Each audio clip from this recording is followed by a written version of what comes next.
Eh bien bonjour, je suis Frédéric Boran et dans cette vidéo, nous allons voir comment utiliser une classe que l'on a créée dans la vidéo précédente. Donc pour ça, j'ai créé rapidement un petit projet avec 3 boutons. L'idée en fait ici, c'est d'aller utiliser la classe qui est stockée dans C#, ma première bibliothèque de classe, bin, debug, et le fichier s'appelle ma première bibliothèque.dll dans lequel, je vous rappelle, nous avons créé une classe de type compte, une classe nommée compte. Ce que je vais faire, c'est ce fichier DLL, bon je peux le laisser là, mais je veux simplement vous montrer qu'il est bien, qu'il n'est pas lié du tout à la structure bin, debug, etc. Je vais faire une copie, je vais aller le mettre en fait dans mon fichier, dans ma solution qui s'appelle démo bibliothèque de classe. Donc ici c'est je vais le mettre carrément là. Voilà, en fait ça c'est mon projet actuel. Pour pouvoir utiliser ma DLL, si je veux créer un objet, ici, si je fais ma première bibliothèque de classe, vous voyez, évidemment, il ne la connaît pas. On va s'intéresser à ce qui est là. Au niveau de la solution, j'ai quelque chose ici qui s'appelle des références.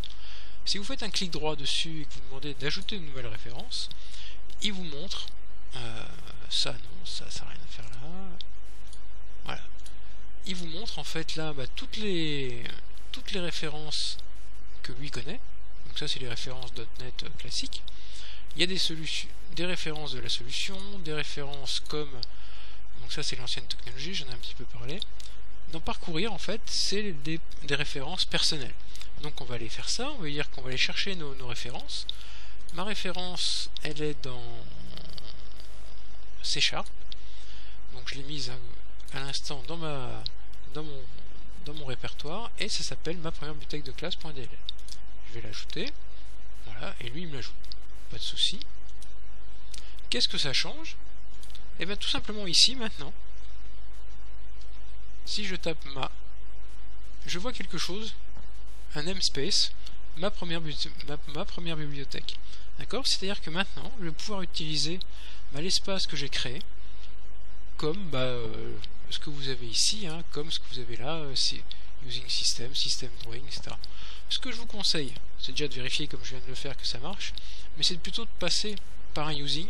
Tout simplement, je vais vous montrer pourquoi. Parce que pour accéder à la classe, vous êtes obligé de faire ça. Tapez ma première bibliothèque de classe, ma première bibliothèque, point. Ici, et là on voit la classe compte. Donc ça veut dire que votre classe compte, je mets juste essai, voilà. Mon objet ici essai, il est lié, c'est une instance de la classe compte de la bibliothèque, ma première bibliothèque. Vous voyez que ça fait une écriture qui est un peu longue. Donc ce que je vous conseille moi, c'est d'aller voir dans les using là, et de rajouter votre petit using à vous. Donc using, ma première bibliothèque. Point virgule. Ce qui veut dire que maintenant, j'ai plus besoin de préfixer compte par ma première bibliothèque. D'accord? Donc vous voyez qu'il n'y a rien de très compliqué. Donc ça, je n'en ai pas besoin. Ce que je vais faire,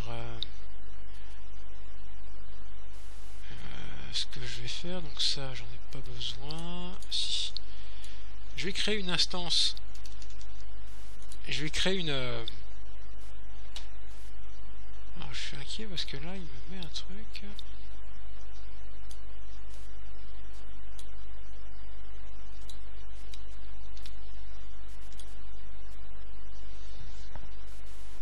Sauter une... Ah oui, c'est normal. Je suis désolé. Voilà, il me manquait une guette. Ce que je vais faire, donc, c'est je vais créer un objet en global. Mais vraiment simplement le créer, surtout pas l'instancier, on est bien d'accord. Donc je vais avoir un compte, mon compte, je vais pas être très original. Dans le form load, je n'en ai plus besoin, donc je vais le supprimer. Donc là, normalement, il va plus rouler. Voilà, ça c'est une petite erreur classique que vous avez déjà vu. Voilà. Donc ici, dans créer l'instance, je vais instancier réellement mon instance. Là, j'ai simplement déclaré. Donc je veux dire que mon compte, c'est une nouvelle instance de la classe compte. On verra plus tard pourquoi on met des parenthèses. Voilà, ici j'ai fait que ça, j'ai instancié mon compte. Je vais aller utiliser mon instance donc dans une autre. Donc première chose que je vais faire, c'est que je vais aller mettre de l'argent sur mon compte au départ, quand vous l'ouvrez. Pardon, mon compte, il faut quand même que je lui mette quelle est la propriété qui m'intéresse. Donc ici, vous voyez, j'ai ma propriété solde. Donc c'est 100. Ensuite, je vais m'amuser à rajouter de l'argent. Donc on va déposer de l'argent. Donc ici, on a bien ma classe, ma procédure déposée qui attend une valeur de type float. Donc on va déposer 50. Ensuite, on va retirer 75. Et au final, ce qu'on va faire, c'est qu'on va afficher le solde du compte dans un petit message box tout simple. J'aurais pu faire un text box, hein, ça aurait été plus simple. Message box. Il vous reste donc mon compte solde .toString. Voilà. Donc là, on a une utilisation assez simple de. Vous voyez que là, je m'embête même pas à faire des jolies choses au niveau de mon message box. Logiquement, donc j'ai 100, je mets 50, j'enlève 75.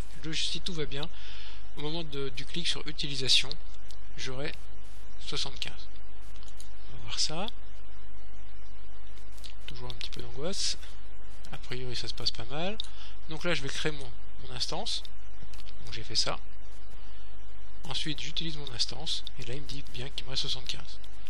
Petite remarque, juste pour vous montrer la difficulté sur laquelle il faudra qu'on s'arrête. Si je fais directement ça, utilisation de l'instance, là ça plante, normal, tout à fait normal, tout simplement parce que j'essaye d'accéder à mon compte.solde, j'essaye d'accéder à une propriété d'une instance de la classe compte, mais à ce stade-là, j'ai pas fait cet ordre-là, je me suis contenté de cet ordre-là, c'est-à-dire j'ai créé mon objet, j'ai déclaré mon objet, mais je ne l'ai pas encore créé, c'est-à-dire je ne l'ai pas encore instancié.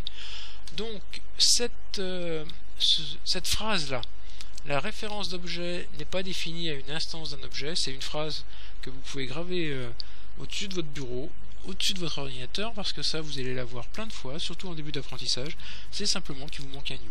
C'est-à-dire que vous essayez d'accéder à un objet qui n'est pas encore instancié. C'est très très classique comme erreur, hein, n'ayez pas peur. C'est hyper classique et hyper simple au final à débugger, c'est qu'il vous manque un new. Voilà, donc vous voyez que utiliser une classe, c'est pas très compliqué. Pensez bien à utiliser un using, donc que vous mettiez au début, à la fin, en plein milieu, ça change absolument rien.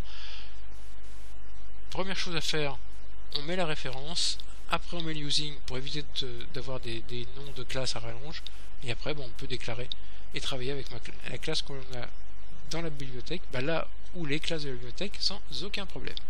Je vous remercie.